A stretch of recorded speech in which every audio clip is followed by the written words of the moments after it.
Good morning, everyone. Welcome to the Modern Market, where every day we discuss everything to do with this crazy market that we are in. That is the crypto market, the NFT market, also the meme coin animal squirrel market, as well as the AI goat market. That is what we discuss because we are interested in how to make some or a lot of money online on the internet. Loaded up for discussion today, we have bunch of important pieces of news. We've got Elon and Vivek appointed to lead the Department of Government Efficiency, which for some reason has a huge effect on a few coins that we've got going on here. Doge was up 65%. That's the Department of Government Efficiency. The normal Doge was down 7%. Peanut actually rose 144% past a $1 billion market cap. We'll discuss that in a little bit. Coinbase launches Coinbase 50 index and market cap weighted index of the top 50 eligible assets. And Doodles announced a McDonald's partnership, and NFTs move 40% on the back of it. Feels like we're back in 2021. We've also got the latest on price action on crypto and NFTs, and a discussion on some risk management and how we're going about trading this crazy market at the moment. So stay tuned for that. Today we've got Legendary and Sammy in the co-host seats. We're ready to get into it. But just a reminder, friends, that as we do talk about all this stuff, we do not know anything for sure. This is not financial advice. So do proceed with caution and exercise your own judgment. With that out of the way, Sammy, it is Wednesday. It is the 13th of November. How are you doing? How are you feeling? I'm good. Yeah, happy hump day. There's a lot going on. Trying to keep my attention on top of it all. It's exciting times. Keen to get into it. What is this that you're sharing in the private chat at the moment? There's just a bunch of squirrel derivatives that are launching and rugging about 10 minutes later. So yeah, we're in that kind of season. Like Peanuts obviously run. People have missed the boat. People are FOMOing in. Just don't do it. Just don't do it. Peanut derivatives. That's going to be a whole segment in the show in like a month's time. Okay. So the peanut derivatives going on. Legendary, how are you feeling? You were not involved in the peanut derivatives, as far as I know. You are in the main peanut coin. You were an early purchaser. You are still in, I believe, and you must be pretty happy today. Are you on mute, potentially?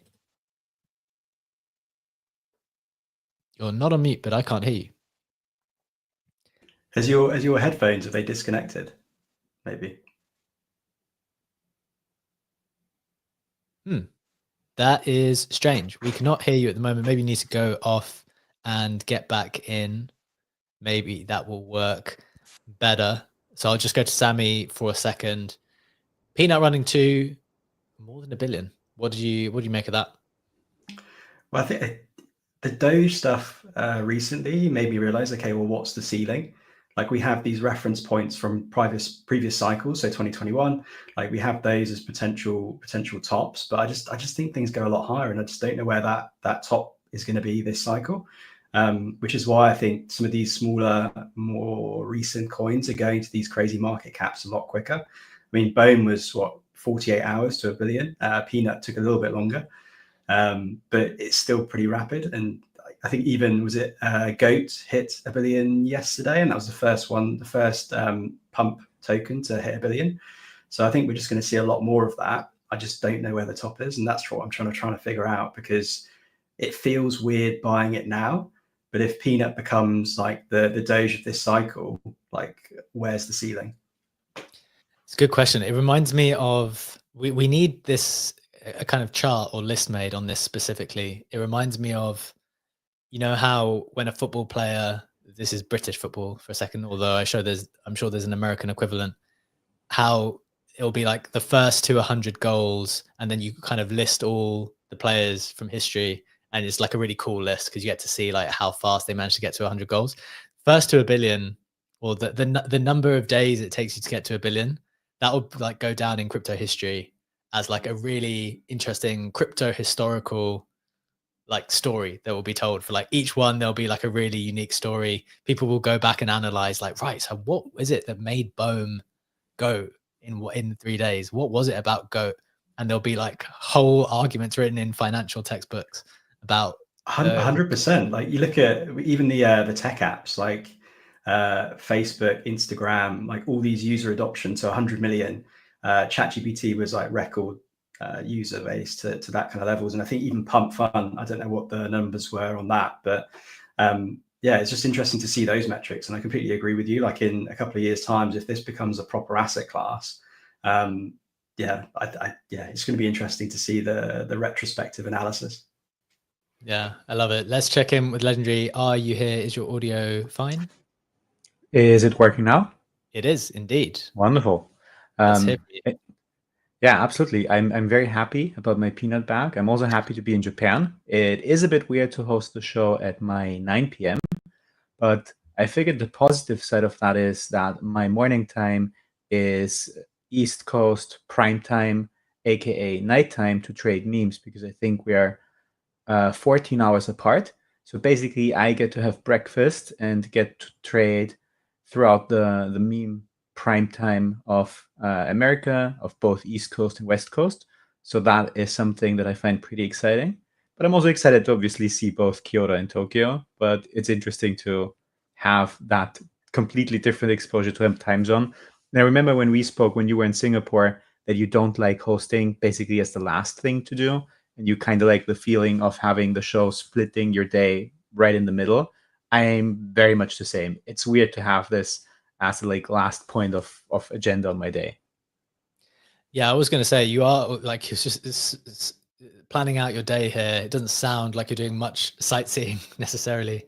So you are allowed to go out potentially. One thing before we get into the main headlines, get everyone up to speed on the past 24 hours. You mentioned like time zones and like certain hours being prime time. What can you share with the audience? Like, what have you noticed? Because you've been more plugged into the fast moving stuff. What are you noticing in terms of time zones, if anything? Is there one that's more beneficial? Is there one that's less beneficial?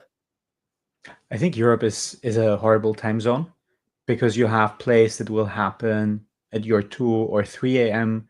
and then you will have plays that happen so early in the morning, like the Binance listing of Peanut and Act, which was from my perspective 6 a.m., from your perspective in London 5 a.m. So basically, you will have to stay up very late, but also kind of make sure to not sleep more than 2 or 3 hours. So if you do the Cristiano Ronaldo thing, where you sleep for 2 hours and then you are awake for another 4 and you sleep for another 2, then that's going to work out. But otherwise, Europe is a terrible time zone to trade. Like you can either go native and trade from the States or a front run US by being in Asia, which is something that also works very well, apparently. I love it. I think what I'm going to do is I'm going to tell my friends and family that I'm going Cristiano Ronaldo for the next 3 months and just say it with a completely straight face as if that is the lifestyle that I choose. That is the kind of athlete that I have become when it comes to this kind of thing. Look, we want to get into the main stuff now, all kinds of stuff to get you up to speed with. Let's start with the price action. Let's start with the majors first. Just waiting for this to load. We've got Bitcoin down just 1%, cooling off around 87.6K. We've got ETH down cent to 3.1K. And Solana is also down around 7% to $205. In terms of the memes side of things, let's take a look there. If I can find it, which I can in a moment. Computer's being super slow. Let me get to the other stuff first and I'll round up in just a little bit.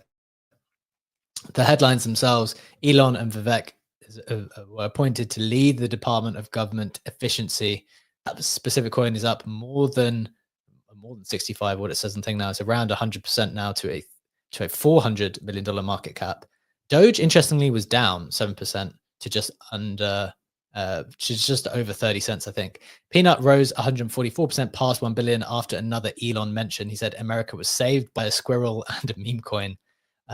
We'll discuss that in a bit. Coinbase launches Coinbase 50 Index, a market cap weighted index of the top 50 eligible assets. I think we've got some strong opinions on that to come. And Doodles announced a McDonald's partnership, and the NFTs actually moved 40%, which is interesting to note. Some notable sales: CryptoPunk Cowboy sold for 46.97 ETH. Tyler Hobbs Fidenza sold for 27 ETH, and XCopy market's still super strong. Similar Chrome sold for 12 ETH. Legendary. Do you want to do a quick roundup on the NFT side, and then we'll get to the rest of the news? Yeah, absolutely. Let's do it. Let's take a look at the NFT majors. We have Bored Apes basically flat at a 11.25 ETH floor, also flat over the last 7 days. We have Pudgies painting a different picture, up 4% over the last 24 hours, 9.7 ETH floor for them, up 21% over the last 7 days. We have Azuki's flat over the last 24 hours, down 1.7% over the last 7 days at a 4.7 ETH floor. And we have Miladies taking over. They are basically unchanged, but 4.8 ETH floor and are ahead of the Zukis again. Obviously, we have the big one with Doodles, which you mentioned at the top of the show as part of the headlines, at a 2 ETH floor, 2.04 ETH floor, up 52% over the last 7 days, up 20% over the day. They did go higher, quite significantly so. They were at 2.4 ETH, but did correct down from that. But obviously still a major win for Doodles, which we'll explore a bit later in the show. And then we have the Doodle the ordinal side of things, where there's an interesting picture to observe, because puppets are up 12%, node monks are down 15%, the based angel is up 30%. So it's a bit of a mix, and it kind of feels like we've seen Bitcoin rallying for a couple of days, and we've seen some of the ordinals actually out rallying that, and now it feels like winners are being picked. So I'm definitely watching the ordinal side of things more than I would usually do. Yeah, it's very interesting. Remember, there used to be a huge battle between puppets and node monks, and it feels like puppets have just won that, and no one's even fighting anymore, to be perfectly honest. Still an expensive asset than node monks, but doesn't seem to be anything on the timeline, any type of competition between them necessarily. Getting into the Web3 roundup, Van Eck. Just before that, there's a couple of other points I want to make on the NFT side. Just some observations. I think just seeing the Doodles run, we're starting to see some other 2021 OG IPs run as well. Like Cool Cats is up 5%, and I think that if you would have seen it, Pudgy Penguins is obviously another one. But I think that with the abstract chain potentially launching soon, that seems to be running into. I mean, it's running up. That could potentially be that reason. And then just on the check side, that seems to be up 20%. So Jack Butcher did a mint, like an open edition mint yesterday. And I think there's a lot of speculation around that. So just something to watch there as well. That would be very interesting. I did see that. That's in the Web3 roundup. The other reason Pudgy Penguins have gone up, Sam, is because I bought one yesterday, but you didn't know that yet. So a little bit of breaking news. Web3 roundup from the rest of the space. Van Eck announces spaces with Senator Loomis and Michael Saylor on November the 19th. That's going to be huge. I would definitely want to listen to that. So that's in about a week's time. You can actually sign up for the space to listen to that conversation. Remember, Senator Loomis is the one that's proposed the Bitcoin strategic bill. So that is big, or potentially very big. Next, Crossman announces no transaction fees for AI agents using USDC. This is a cool initiative where they're trying to incentivize you to use AI agents because they're not going to charge the AI agents anything. DOJ seeks to seize $16 million from a Binance account linked to FTX bribery. This was the bribe that SBF, it was connected to the bribe that SBF was alleged to pay to unlock some funds out of China or something confusing like that. So that whole debacle is not closed yet. A16Z founders Mark Andreessen and Ben Horowitz criticized Biden administration for trying to destroy trust in crypto. I watched that podcast this morning. I'd recommend watching it, kind of explaining things from a tech perspective and why they think the shift in administration is going to be hugely impactful so that the US in particular can just get at it and go and be the best in the world in this industry and others in the next few years. Another frog sells for more than $50,000. This is the second frog that has sold for more than 50, more than 250 sold, that is. Jack Butcher, as Sammy just mentioned, and Jalil mint 150,000, I believe they were hairs, right? In 24 hours. That's so, yeah, maybe some speculation there. It could be a similar thing to checks, although I haven't seen any confirmation on that. And finally, famous investor Raoul Pal collects famous X-Copy edition last selfie. I believe that was pretty pricey. I don't know the final price, but notable that X-Copy is still leading the charge in that respect when it comes to selling top blue chip assets for top prices. That's the Web3 roundup. price action, and everything else. Before we get into discussion on the main stuff, Legendary, anything you'd pick out from the other bits of news there? Yeah, I'm going to be selfish. I don't listen to podcasts really. I mostly consume content that I can read. So I'm not going to listen to the one with Mark Andreessen and Ben Horowitz. But since you listened to it, what were some of the key takeaways? You mentioned, obviously, the criticism towards Biden for destroying trust in crypto, but were there any other interesting bits and takeaways from that? So I think I listened to all of it while I was writing the snapshot this morning, and the key takeaway, I actually just wrote a quick tweet on it earlier. It was more a feeling that I took away. It wasn't like a bullet point list of this is why it was bad, this was why it was bad. They did give a few examples, but in general on crypto, they said, look, the initial thing that's happened is that a lot of value has been unlocked. Like a lot of things have been repriced, obviously, and so price has gone up. But the thing that's more important than that is that all the people who were building and felt prevented from continuing to build can come back, and they are coming back. And he gave an example of the rapper Nas, who's apparently Horowitz's friend, IRL. He had done an NFT at one point, and I think, you know, the type of creators who could do that type of thing, and the music NFT actually earned more than the original publication of the NFT, because obviously music artists, for example, have terrible deals with labels where they only receive a very small proportion. But I think other creators were maybe disincentivized from doing that type of stuff because of all of the lengthy regulation and over-regulation. And so his feeling is that all those people will come back and are coming back already, or are interested. On the general sentiment, I really sensed that they felt a huge sigh of relief that, and I think it was in their words, they called it harassment from the previous administration. And they think that will now stop. That's at least their bet, that will stop. They make a strong case that America must be the place where innovation and tech should thrive, because they connect it to the strength of the economy, they connect it to the strength of the military, and all of those three things work in tandem: technology, economy, military. Those three things, if you can excel in one, you excel in the others at the same time, and they kind of, it's a virtuous circle. And then as neutral as they tried to remain, or as much as they'd like to have focused just purely on tech, they couldn't really prevent themselves from having a few swipes at the previous administration for the reasons I just mentioned. So they seemed very, very optimistic. That was the sentiment, and the same sentiment from a couple of other podcasts I've listened to. Yeah, that's super helpful, and I mean it's also very reflective of the both stock market and crypto market. Very much like the interplay that you mentioned between military technology, economy, kind of new tech being tried out in military context, being brought to the masses, having impact on the economy. And obviously, that needs a lot of regulatory leeway and freedom for that to work in an impactful way.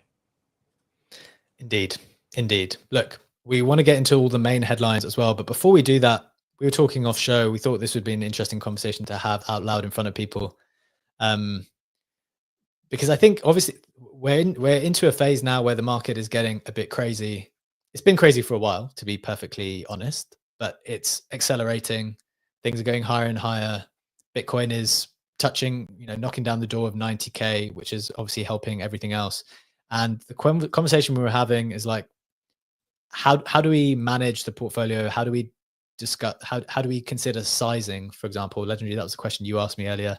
And there was 3 learnings that I've taken away from some conversations I've been having, from some things I've been listening to recently, which I wanted to share. I wanted to get your thoughts on. Go to Sam first and then Legendary. So I tweeted this earlier. I said 3 wisdoms I heard recently which made me size up over the weekend. The first is an interview with Druckenmiller, who is arguably known as being one of the best investors around and has been for many, many years. Worked closely with George Soros, who is also one of the best investors. And he talked about when he was working with Soros, at the beginning, in his early days, he said one of his big learnings was that he told this story where he had this pitch for an investment he wanted to make with the firm. And he had to, although he was also a boss, Soros was like the true boss. And so he went over to them. He went over to him and asked, he gave him this pitch, and Soros's face was like not happy. And the pitch, he was confused, because he was like, this is a great thing, but he wanted to go all in. He wanted to go like 100% in to this thing, but Soros didn't look happy. And then he started to think, well, is this a bad pitch? Should I have not done this as much? And it turned out that Soros said, like, why are we only doing this 100%? Like, we need to go out and do this 200%. Because the key learning was, if you have conviction in something and if you're going to come and tell me to do it 100%, like, you might even need to go 200% if the thing that you're doing is so obvious. So that obviously assumes that the thing that you are actually super competent and that you are really good at reading the market. So that's not necessarily a recommendation that everyone goes out and goes 200% on the random next meme coin. But it is something to think about, where this is the thing that I've thought about with respect to that. The thing that I've thought about is, like, look, if I'm going to play in this meme coin game, which I did decide to do over the weekend, and I will be deciding to do at least for the next 2 months. If you were listening to the show yesterday, we spoke about how, well, I spoke about like this 2-month window, pre-inauguration. I think we probably carry on post-inauguration as well, but there's a 2-month window pre-inauguration where things can really fly, in my opinion. And I wondered, like, well, if you're going to play in that arena and you're betting smaller amounts and say you win, okay, well, do you really get the value for your bet if things really fly and you've only bet small? And if you believe that there's a 2-month window and then that window is going to close for what, 4 years, 3 years, 2 years? Like, what should you do if you believe those things to be true? And that's the underlying assumption. If you believe those things to be true, then what should your appropriate bet be? And my conclusion was, in the same way that, I was listening to that podcast a couple of days ago, I was like, look, I've got to go bigger. Got to go bigger. That's because if the window is this small, I have to go bigger now, because that's just the size of the window. So that was one thought. Keen to hear your thoughts in a second. The second thought was that every smart Bitcoiner seems to always explain that the biggest moves happen in few days in the year or short periods of time. And my thinking for that is that, look, we're definitely not at the start of this cycle. We're definitely not. Remember, Bitcoin went below 20K whenever it did more than a year ago. So we are definitely not at the start, although people might say like we're just at the beginning. We're getting towards like a mania phase. These meme coins going off every single day is not normal. And so there'll be parabolic things to be able to catch her. So I want to try to participate in that. And then the other thing is, the smart market participants explain that the biggest moves always happen towards the end of the cycle. So there's this, I think those two things are connected, right? The number of days where big moves happen is small, and also it would probably lean towards the end of the cycle as that mania phase plays out. So that's my thinking. Would be keen to hear your thoughts first, Sam. Which of these things make sense to you? Do you agree? Do you disagree? Happy for you to agree or disagree. What's your take? Yeah, so just leaning into something specifically you said there around the big moves happen on a few days each cycle. That to me suggests that you should probably hold more than trade. And I think over trading can actually erode your capital a lot more than just buying something that you have high conviction in.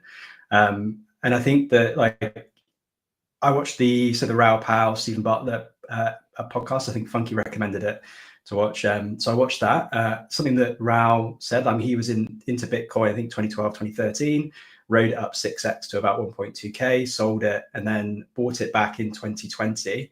But if he'd held, he would have made 5x more than the position that he made just in terms of like trading it. And actually he sold the bottom, I sold the top, bought the bottom on a few occasions.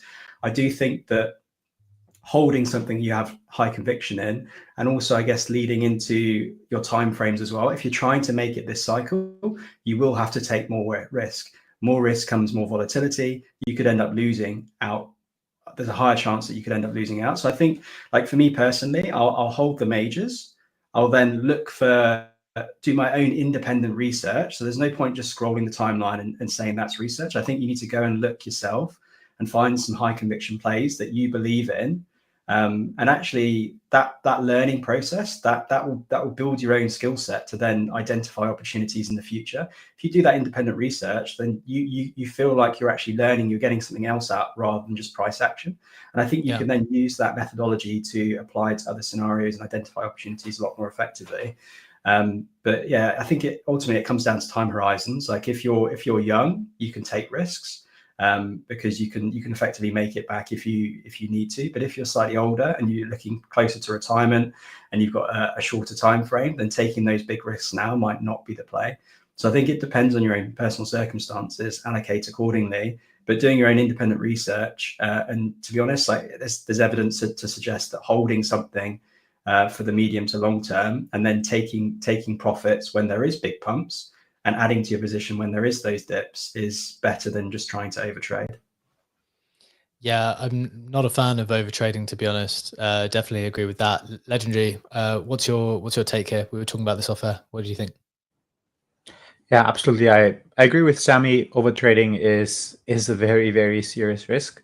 It depends on the volatility of your asset class. If you can just, hold it and hold it and hold it, especially if you trade memes and you can't maybe afford to, I don't know, say you just have a peanut that will have conviction and you can put 100 sol into that or 50 sol into that and write that from 100 mil, maybe not 10 mil, from 100 mil to a billion or 1.5 bill where we're at right now. Maybe take some profits out of the way along the way because everything else would be insane. You have made significant gains. However, if you budget-wise are constrained to be able to only afford 1 sol, 2 sol, 5 sol, whatever, then you might want to take profits aggressively. And if you still have that conviction, buy those dips more aggressively, because Peanut and all the other memes offer you many 40, 50, 60% retracements where you can go in again. Obviously, you could basically lose your profits by doing that. But again, I think it's a factor of exactly what Sammy said. Where do you think that you are with your own portfolio building, with your own net worth goals, and how much risk can you allocate and how big can your bets be? Because if you are relatively new to this and you can make smaller bets, only 1 to 2 sol maybe, and that is already a lot, because if you spread that across 20 memes or 20 things, that's the budget that you have, then you will have to trade more. I know that we have lots of big accounts, Zeneca Cyrus saying don't overtrade, Cyrus saying he has his best P&L ever, and didn't do any trade in months. But these are different position sizes and different bet sizes that were taken in the past, that just basically don't apply to 99% of people on the timeline. Definitely agree with that. Knowing who the people are that you're taking your information from is pretty important as well, including us, right? And to give people some context, I was sharing this with the boys before the show as well. And this is actually what made me size up into memes over the weekend.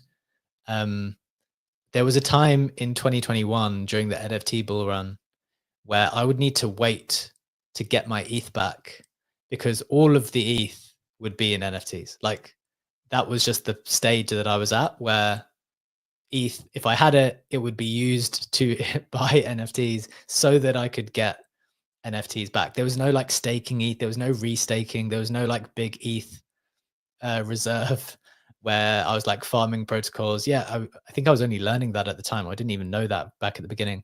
So I was literally waiting to get the ETH back. So when I thought of that, and look, I'm not advocating for that necessarily, but again, to Sammy's point, it depends where you are in your journey. That's the risk I wanted to take back then.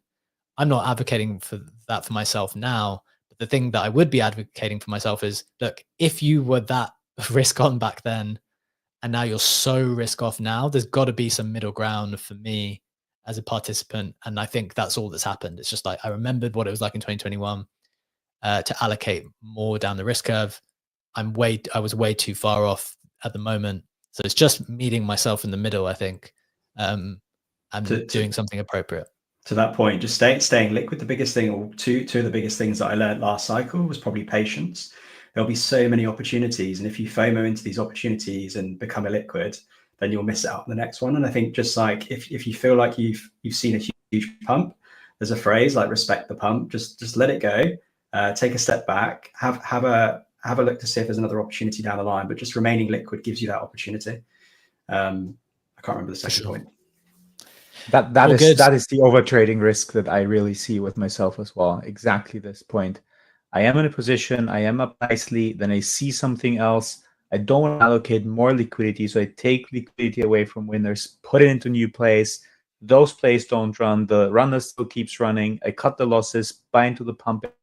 Like this is the kind of overtrading that plays out the most negatively for me. And this is the one where I basically checked my own trading, was like, nope, I cannot be doing that. I'd rather allocate additional liquidity than basically taking winners and moving them to other things that I want to FOMO in. Fair enough. Final take from Funky, who has his hand raised. Then we're going to get into the Doge news, the Coinbase news, and the Doodles news. Funky, welcome to the stage, my friend. What's your final take? Wrap up this topic for us. GM fan, yeah, like, I mean, as third cycle, so this is something, what you guys were hitting on is case in point, and I'm going to give you a very real example with Peanut. So I keep my soul stake. I'm not really one to trade much. I don't overtrade. I think it's just better to hold and sell and scale out. And of course, not financial advice. But when Legendary called out Peanut, I felt I got in late because I saw he called it out very early, and I was like, oh, my soul's staked. And then I realized in another wallet I had 4 soul. And I'm not a big meme guy, so I threw literally 2 soul into Peanut. When it really started to move, I just set and I think this is a very, very good way to handle this, set a very reasonable target for a limit order. You can use Jupiter to set limit orders. It's really nice. And then I reclaimed 3 soul very early on. So now I've made 50% on the 2 soul I threw in there. Then what I did was I effectively, and you can see it in the Modern Market Discord, I put my little Hopium chart, and I just created ladder orders for, like, okay, if it gets to 0.01 soul, sell another 1,000. If it gets to 0.025 soul, sell another, and I'm just laddering out, because very realistically, the market could carry this thing to 20 billion, right? And then at that point, I will have made probably upwards of nearly 200 soul on a 2 soul bet. So it's and if you set limit orders, you don't even have to think about it. You don't look at it, you don't worry about it. If it doesn't get there, it's no big deal. You've already made your capital back. It's probably the easiest, safest way to avoid over trading, because you have all these limit order tools even on dexes now. And so it's probably the best thing to do is just come up with realistic targets at which you'll be happy to take profit. And to everybody's previous point, do not overtrade. You're going to give money back to the market. This market will eat you up because of the volatility. So the best thing to do is just stack majors, right? Don't worry about stacking fiat. Fiat's a losing game. You know, buy BTCs, ETH, Sol, right? Like, if you're just moving back into Sol, and you know they're going to capture more Sol upside throughout the cycle. So I feel like that's the safest way to go about it. And use limit orders to your advantage. Sleep safely at night. Don't worry about it. Don't overtrade. Those limit order advice, pretty smart, to be honest. That's like a very easy, practical thing that people could exercise. I actually have a question though, because so I had this discussion over the weekend with a friend who's got deep in the Bull X trenches, and we were talking about these limit orders. But what is the optimal exit strategy in terms of laddering out? Like, we were thinking, okay, there's no point just doing a 2x on these low cap like shitters. Like, you could probably put a 3x, selling like maybe 50-60%, and just doing that like religiously over time. Most of them will kind of come out on top. Some of them won't hit those targets, but then you're keeping that dust for those moonshots like Peanut, like Goat, like Frog, Mudang, that there could be that upside. But I just don't know what that number is. What would you guys say is the optimal like take profit threshold to put those limit orders in? Legendary. I think a bit different about that. I like to take profits early. I want to wait for a 2x to take out my initials. I scale out. Personally, again, it's not financial advice. It's just what I've been doing. I take 50% once I hit 50%. Then when it goes up another 50%, I basically take out my initials. However, my thinking always has been that this remaining dust, the moon bag, if that 100x's, that needs to be significant. I don't want to 100x 0.05 sol and be like, yo, I made 5 sol. Which, again, no disrespect to making 5 sol, but just to my own financial situation, that wouldn't be a massive game changer. So that goes back to B's point. I had to up my entries so that with my more aggressive profit-taking strategy, where basically I am out very, very quickly, that the remainder of the moon bag is still significant. I had the same trade with Peanut. I bought it at 4 mil. I clipped in 5 sols. I kept adding out. I bought the pool of 19.8 sol when it was up to 19 mil. But I already had my initials out back then, basically. So I've been free riding ever since then. And then I've been like very aggressive with the profit taking. And even now, I still have a sizable chunk left. And if it doubles up again from there, it's still fun to look at, and it's still a nice profit to take, as opposed to having like a small moon bag that, for my total portfolio allocation, if that 100x's, won't make a massive difference. But to follow that strategy, you need to play with bigger bet sizes. If I were to do smaller things, which I do, I have plays where I just ape in a quarter of a sol, and I set my first limit order to sell, to take 50% profits out after 1,000% pump. And if it hits the 10x, it does. And if it doesn't, I don't care about anything else in the middle, because I don't need 100 plus meme coins. So I do correlate my profit taking strategy very, very strongly with the bet size that I go in. The bigger the bet, the earlier I'm to take profits.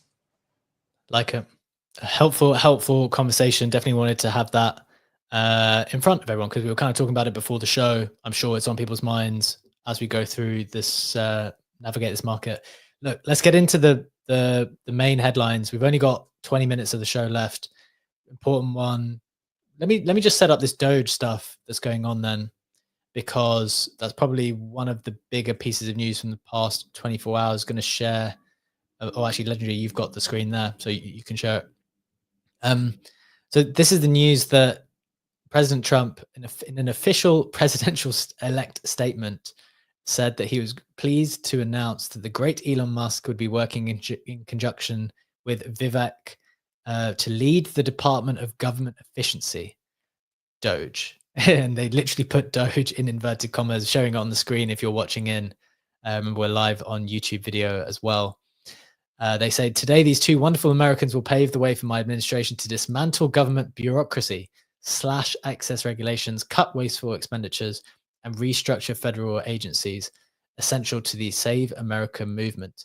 Elon said in this statement, this will send shockwaves through the system and anyone involved in government waste, which is a lot of people. Trump also says it will become potentially the Manhattan Project of our time. Republican politicians have dreamed about the objectives of Doge for a very long time. So, mentioned multiple times. Doge was mentioned multiple times. On an economic level, on a political level, I think it's quite significant that such significant people have been kind of appointed to this specific role. Obviously, there's the crypto angle now, which is that there is not only now one Dogecoin that reacts to this news, there are two. So just for a bit more news first, Vivek replied or quote tweeted this and said, Doge will soon be crowdsourcing examples of government waste, fraud, and abuse. Americans voted for drastic government reform and they deserve to be part of fixing it. I have to share with you another piece that Elon said, because I think it's very, very relevant. Said, all actions of the Department of Government Efficiency will be posted online for maximum transparency. Anytime the public thinks we are cutting something important or not cutting something wasteful, just let us know. The two reasons why I think the one reason why I think those two tweets are so important is because they are just telling us that the story is not going to end. The story is not going to end because Vivek said there'll be crowdsourcing examples. How are they going to get examples? They're going to talk to people. They're going to be public about it. And the second thing Elon said is that they will be posting them online for maximum transparency. So this Department of Government Efficiency story is not going to go away. And then also what they said, and this, look, remember, I'm in this particular token. I'm in one of these tokens at least. So that's the disclosure. It said, we'll also have a leaderboard for the most insanely dumb spending of your tax dollars. This will be both extremely tragic and extremely entertaining. So I just think that's a hilarious thing that's going to be happening, that they're going to go through this government spending publicly, whether they actually slash it publicly or whether they just get people's attention to it publicly, and there'll be all kinds of people commenting on it and viewing it and talking about it. It's just going to be one of the top conversations whenever that actually takes place. So the question becomes for crypto people, I guess, which Doge do you go for when Doge keeps getting mentioned? And I don't necessarily know the answer to that, but I can just say what the market has done, right? So the market, as a consequence of these tweets and these announcements, the Department of Government Efficiency Doge, which is the one that I'm in, went up like 120%. I think it's more than 40 cents now. And the actual Doge, the original Doge is down about 7% today. Albeit, bear in mind, the original Doge has been on a humongous run already this week, probably cooling off, doesn't need this narrative to necessarily send it further. But this brings another question to mind, and I just want to put the rest of this out there because I think there's multiple layers to this. Spider Crypto's post actually made me reframe this question. So yes, you've got all this Doge stuff happening. Yes, it's going to be in the news a lot. But they said crypto hasn't changed much in the last 2 years. You just buy Elon-related memes. And that made me think, okay, maybe this is all just some type of leveraged bet on what Elon is up to. You've got the original Doge, which he liked mentioning all the time in 2021 in that cycle, and still mentions. You've got this new Doge token, which is the Department of Government Efficiency one, which is kind of wrapped up in the old Doge as well, because they use the Doge as part of the emblem, and it's going to be part of this news cycle now, where they're going to be publicly going through government spending and trying to make it more efficient or do whatever. But then you've also got other ones. You've got Peanut, which as recent as yesterday, I mean, part of the reason why it pumped again was because he said that America was saved by a squirrel and a meme coin. So again, that's Elon's got his hand in that. There's also Shrub, which I believe is his pet. What's the pet? Is it hamster? Hedgehog. Why does he have a pet hedgehog? God knows. Okay, so he's got a pet hedgehog, and it's called Shrub, apparently. So there's that too. I don't know why the other two listed here are Grok and Banana. I don't know why. I think he put a banana on a SpaceX rocket or something. I don't know the story there. Grok is obviously the name of the AI tool that we talked to on X. So there's a variety of like Elon based plays here, and Tesla's mooning. Tesla's been going crazy recently, and I just wanted to throw this out there, guys. For reflections on the Doge move and the Doge versus Doge narrative, but then also this like Elon angle. Maybe Legendary first on the first part of the question, Doge v Doge, and then Sam on the Elon angle. Yeah, absolutely. I think it's very much that playbook of trading the attention. And if you talk about the Doge versus Doge angle, for example, and we look at Kaito to see, sharing this on screen, the trending narratives, the mindshare dashboard, the original Doge is still leading, actually extended its lead, 26% of the total meme mindshare. Then you have in second place Peanut with 8%. Then you have Fog in third place with 4.5%. And then you have Doge, the other one, on ETH, the Department of Government Efficiency, with 4.3% of mindshare. So basically, if you add that up, 38% of total meme mindshare is concentrated in 3 memes, and all of them are Elon related. So basically, Elon is controlling, quote unquote, 38% of the entire meme coin market share right now. And you don't want to bet against that. And even if you extend that Doge versus Doge thought, and you take a look at, where is it? Nope, that's the other one. There's also Department of Government Efficiency on Solana. And B, you were asking before the show, why is there one on Solana? And Sammy gave you the very quick, blunt answer, because it's just easier to trade it there.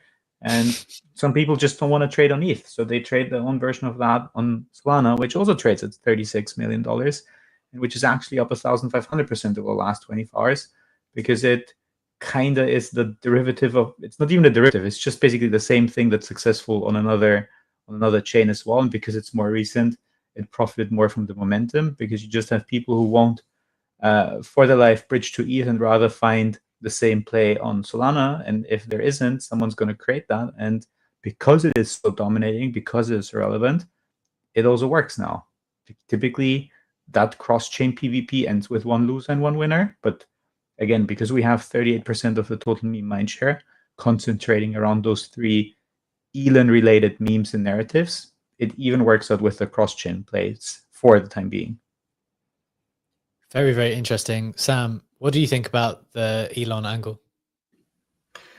Yeah, it's interesting. I think I remember back in 2021, the Saturday Night Live, I think, signaled the top for Doge when he went on there.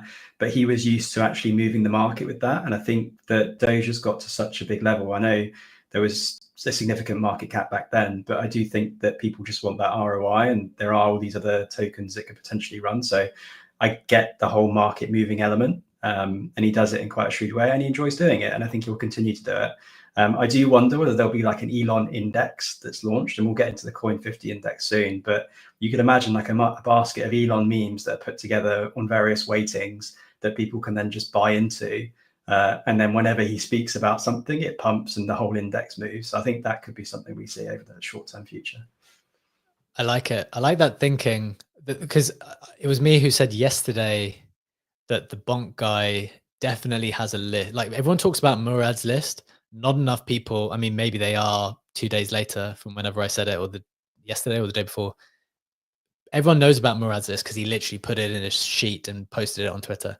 People don't know about Bonk Guy's list, which is just the stuff that he tweets all the time, but he's like super bullish on, and he keeps repeating the same things. There's clearly a list. There's not one piece of paper that keeps getting screenshotted and put there with like a number next to it and a nice chart, but there is a list. And now we've got this kind of Elon-based list, and we've got this Coinbase index. I'm leaning towards the Elon index here. Like, maybe we should do that then. Maybe we should go away. I'll work out a weighting. I'll send it to you guys to have a little look, and then we can just buy a basket of Elon memes and just see how it performs over the next like 6 months or whatever.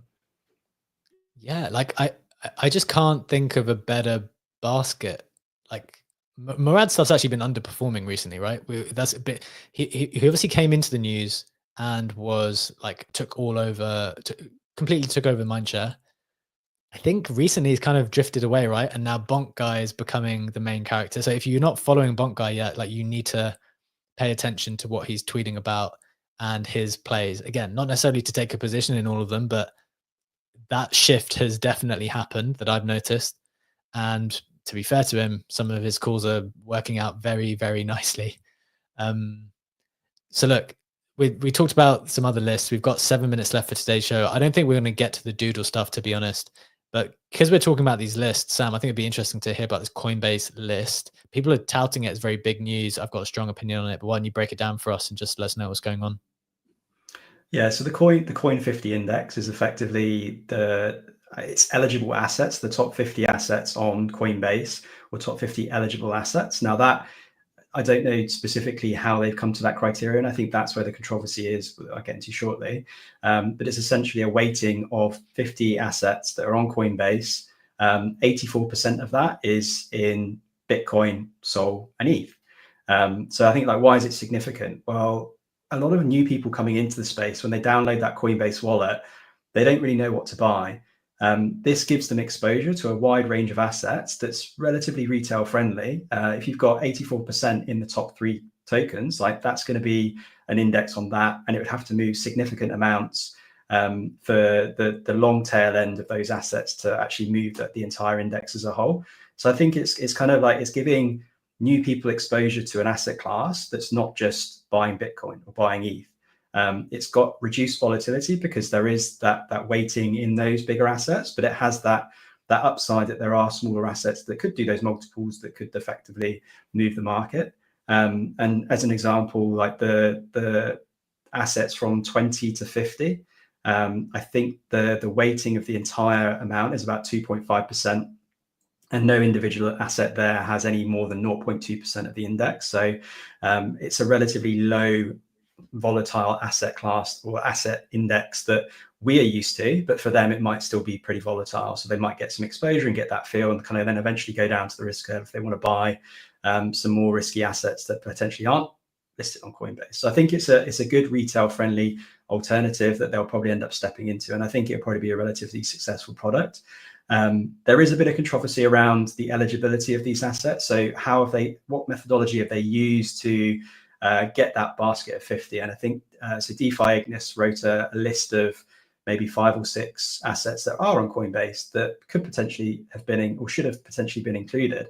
Now, I think from a business perspective, they'll assess this on its own merits. There will be criteria they'll use to assess the risk of these individual assets and whether it's actually worth including, because these are not small assets though, Sam. Like, no, if you look here, we've got ton. You've got literally Telegram. You've got Tron. Is that Tron as well? TRX. You've got Yeah. Sui, Aptos. These like Pepe. These are hugely successful coins. These are like top 20 coins that they've decided to not include. Exactly, yeah. And I think, so 2 points on that. I don't know. So the methodology is opaque, and that's where the controversy is. And that's something that I don't think will get resolved. I think it's just something that people are going to challenge. And I think they're probably a little bit butthurt, especially if they've got assets that are on that list that are excluded. And I think that the reason why that is with how the mechanics of the index works is if people buy that coin 50, Coinbase is going to hedge their risk by buying the underlying assets based on the weighting at which point they bought in. So if that token isn't on that list and Coin 50 becomes extremely successful, then that's buying pressure on those tokens that those people are missing out on. So that's the rationale behind it. But I agree with you, like they're big tokens, that there's probably some rationale for why they've been excluded. And yeah, it is surprising to an extent, but maybe that will shift over time. Maybe they'll do a coin 100 index at some point. And we've seen that with, like, if you look at the TradFi market with stocks in the UK, in London, you've got the London Stock Exchange. So like FTSE 100, FTSE 250. And I think that's probably the avenue that it will eventually go down. Okay, interesting. I've got a big take on that. Legendary, just curious to hear your thoughts though. Like, is this something that you would buy because you're lazy and just want some exposure? Is this something that you think retail would actually buy? Retail will like it. I think it's a product that you don't really need. Sammy explained it perfectly, right? If you look at Coinbase and you look at the cumulative weight, the top three, as he said, 84%. Then you have Ripple, Doge, the top five, you're already at 90%. The other 45 even are just 10%. And then the weightings get really, really low. And if you scroll to the bottom, you see there's 0.04% of ape in there. That would basically have to do a 100x from here to be significant for like the overall performance of your portfolio. And a lot of these tokens will correlate with how the market moves. ETH and Solana were down a bit today. BTC held up pretty well, but ETH and Solana had this 7% wick down. And if you went to CoinMarketCap and saw this dip, basically everything else was down with that, with the exception of Bitcoin and a few others. And if you have such a broad index, and ETH and Solana, the majors which you're holding with that, and Bitcoin are down, the rest of that would correlate. And if something is standing out, if, I don't know, Curve token with a 0.02% weighting for whatever reason is up 50,